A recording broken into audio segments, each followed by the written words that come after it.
नमस्कार मंडळी, मी जयदेव कुंभारे आपल्या सगळ्यांचं स्वागत करतो आमच्या यूट्यूब चॅनलवर. आणि तुम्हाला दाखवत आहे हा नवीन GR जो महाराष्ट्र शासनाने जाहीर केलेला आहे. आणि ह्यामध्ये खूप महत्त्वाची माहिती लिहिलेली आहे, तुम्ही वाचू शकता.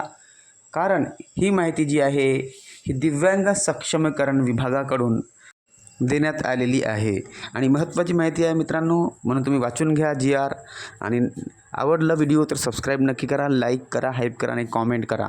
कारण ह्या GRमध्ये स्पष्टरीतीने लिहिलं आहे मित्रांनो की जे दिव्यांगांना जे लाभ वितरण करण्यात येते त्याचे अंमलबजावणी करण्यासाठी त्यांनी तहसीलदार यांना नियुक्त केलेले आहे. परंतु बाकीचे सगळे कामे आहेत ते दिव्यांग विभाग स्वतः करणार आहे. फक्त अंमलबजावणीची जे जबाबदारी आहे ती तहसील कार्यालयाची आहे. म्हणून तुम्ही पूर्ण GR वाचून घ्या, तुम्हाला समजून जाईल. थँक्यू. सबस्क्राईब करा आमच्या चॅनलला.